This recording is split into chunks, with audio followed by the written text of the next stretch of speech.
Stop. Stop everything right now. Close your eyes for 3 seconds, not to meditate, not to clear your head, but to listen. Because what comes next is not background content you scroll past without thinking. It is here with a purpose. It is here to change your path. You walked through fire. You survived what was designed to destroy you. You endured the betrayal, absorbed the silence when no one around you understood the weight you were carrying, and you stood firm in places where anyone else would have completely collapsed. The enemy watched all of it and made a catastrophic miscalculation. They looked at your exhaustion and decided it was your ending. They studied your silence and mistook it for defeat. They looked at the trembling in your hands before simple decisions and thought, finally, they are breaking. They didn't understand anything. They never understood you. Today, on this exact June 11th, heaven released a specific alert over your life. Not a general warning, not a seasonal word circulating among thousands of people equally. A specific alert, with your name attached to it, for this day, for this precise moment in your story. And I need to tell you what is set. I need to tell you what the trap actually looks like, because it is not what you think it is. The most dangerous part of it is hidden in the one place the enemy knew you would never think to look. You did not arrive here through an algorithm. You did not stumble onto this by accident while scrolling past noise. You got here because heaven needed you to know this today. That is not a phrase. That is not a marketing line. That is a fact about the invisible architecture of your morning. This is divine alignment. And you know it, because something in you settled the moment I said stop. Now let me show you what I see. There is a kind of person who has survived enough to develop a permanent interior alarm system. It never fully shuts off. It is running right now, even as you listen, scanning, checking exits, measuring the people around you, calculating how much to trust and how much to withhold. It is not a character flaw. It was not there from the beginning. It was built layer by every moment when you trusted and were betrayed, every season when you opened and were left exposed, every time the floor gave way under you without warning. The alarm system was your survival response. It kept you alive through things that were genuinely dangerous, and I am not here to tell you it was wrong to build it. But chosen one, hear this carefully. There is a moment when the alarm itself becomes the enemy's primary weapon against you. The mind that has run through every possible attack scenario cannot rest, even in safety. It sees danger in the stillness. It interprets peace as the calm before the ambush, and so it does the one thing that feels like wisdom, but is actually exactly what the enemy wants. It decides to act first. Move before being moved against. Strike the chess piece before it strikes back. Step over the trap before it can close around your ankle. The urgency feels righteous. The hypervigilance feels like discernment. The speed feels like authority. But that movement, that premature, unprocessed, urgency-driven leap, is the trap itself. Your body knows something is coming. The sensation in your chest is real. The inner certainty that something has been set and is ready to trigger tomorrow is not paranoia. It is a genuine perception of spiritual reality. Something is positioned against you. The enemy has been working. The mechanism is in place. And you are right to feel it. What you are not yet seeing clearly is this. The trap is not designed to catch you through strength. It is designed to catch you through your own reaction to it. The enemy does not need to overpower you. You have proven that cannot be done. What they need is for you to see the snare and jump first, because the moment you jump without understanding exactly where you are stepping, you do exactly what they have been counting on you to do. The sentinel who never sleeps eventually sleeps at the wrong moment. The soldier who never lowers their guard finally lowers it in exhaustion. In the fraction of a second between vigilance and reaction, and that is the window. That is what was set. If this is landing in your chest right now, take one breath and just say yes. Right now, in this moment, give heaven a prophetic yes to the alert that was released over your life today. Like this video as your agreement, as your declaration that you receive what was sent for you this morning. I am going to pray over every person who affirms this, that in the next 72 hours, you receive clear, specific clarity about exactly where to step. Not general peace, not vague comfort, precise direction, the kind that only comes from above. There is something waiting for you in the pinned comment below this video. It is called the Solomon Code, and it was built for people who have been chosen, sharpened through pressure, and are now standing at a decision point that requires more than strength. It requires wisdom. When you finish here, go straight to the pinned comment and begin there. What you need is one click away. I want to show you a man who stood where you are standing. He had survived longer than anyone had a right to expect. He had been anointed, hunted, driven into the wilderness, and had watched every version of a normal life disappear in the rear view. His body was in permanent alert mode. His mind had catalogued every betrayal. And then came the moment in the cave of Adullam, the moment recorded in 1 Samuel chapter 24, when Saul, the man who had been trying to kill him, walked alone into the darkness where David was hiding. Every soldier with David froze.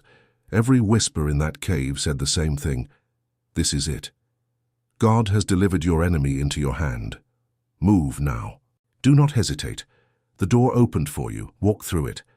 And David, the man with more reason to act than any of us, stood there in the shadows, knife in his hand, and did not move. He did not react. He cut the corner of Saul's robe and immediately felt the weight of even that small act. He walked back to his men and said, "The Lord forbid that I should do this thing." He would not move in a way that was not yet his to move. And that restraint, that exact, terrifying, counterintuitive restraint, is what God honored above every battle David ever won. David was not passive. He was not afraid. He had more information, more proximity, more tactical advantage than he would ever have again. He chose silence, and in choosing it, he proved something that the whole of his life would later confirm. The chosen one is not the one who acts fastest. The chosen one is the one who knows which movements belong to them and which ones belong to God. Commit your way to the Lord, trust in him, and he will act. Be still before the Lord, and wait patiently for him. Do not fret over the one who prospers in his way, over the man who carries out evil devices. That is Psalm 37 verses 5 through 7, English Standard Version. And it is not a call to passivity. It is a military order given to someone who is fully capable of acting and is being told to hold position. There is a difference between weakness and strategic stillness. David knew it. You are about to learn it at a level that changes everything. Solomon wrote in Proverbs 17 verse 28, "Even a fool who keeps silent is considered wise. When he closes his lips, he is deemed intelligent." This is not a lesson about pride. This is a protocol, and the protocol has 3 parts. 3 silences that are available to you right now, today, in the middle of whatever you are perceiving as the trap set against your life. The first silence is about who you do not talk to. There is someone in your circle, and you already know who it is as I say this, who is not equipped to hold what you are carrying right now. They are not necessarily against you.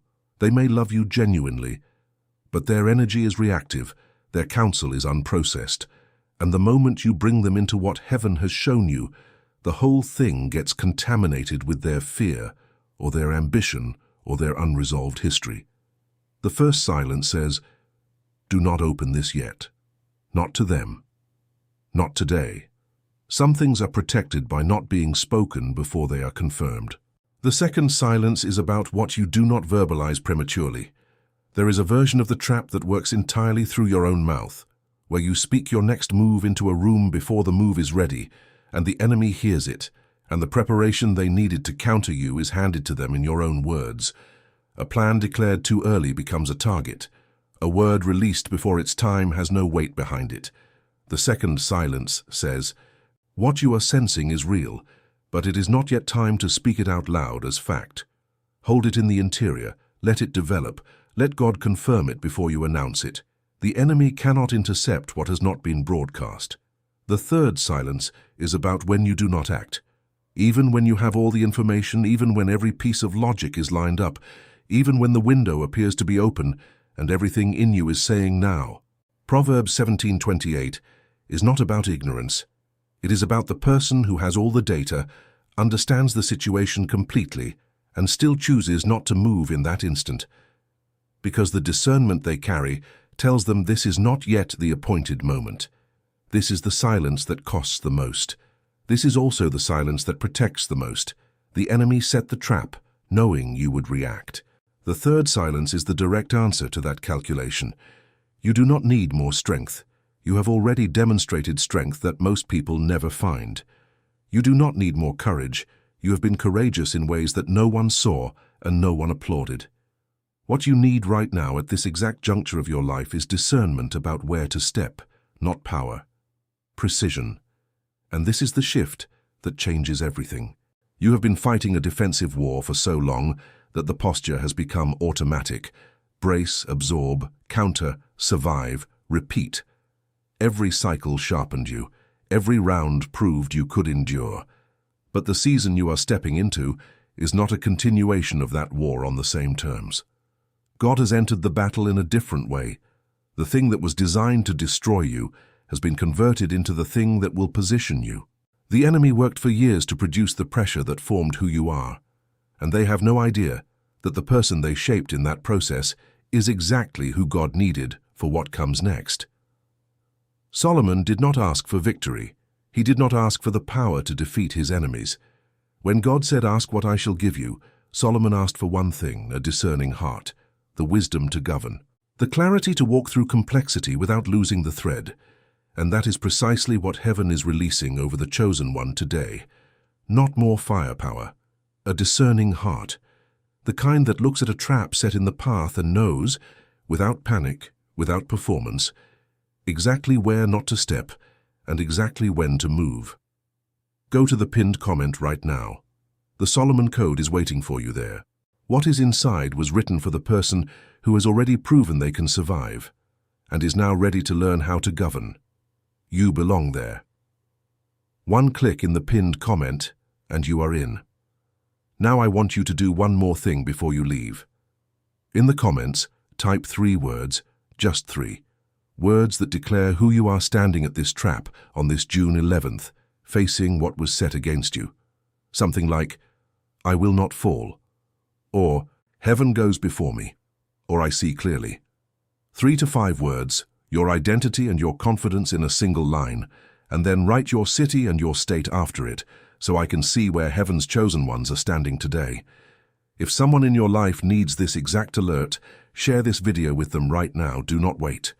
What was meant for you may also be the exact thing that saves someone else's day. The Solomon Code is in the pinned comment. It is there when you are ready. There is no urgency in how I say that. Only the calm certainty that what is prepared for you will still be there when you finish this moment. Take your time. But do not forget it. You were not caught off guard today. You were called here. And that is the difference between someone the enemy set a trap for and the chosen one who walked into that trap already knowing the way out.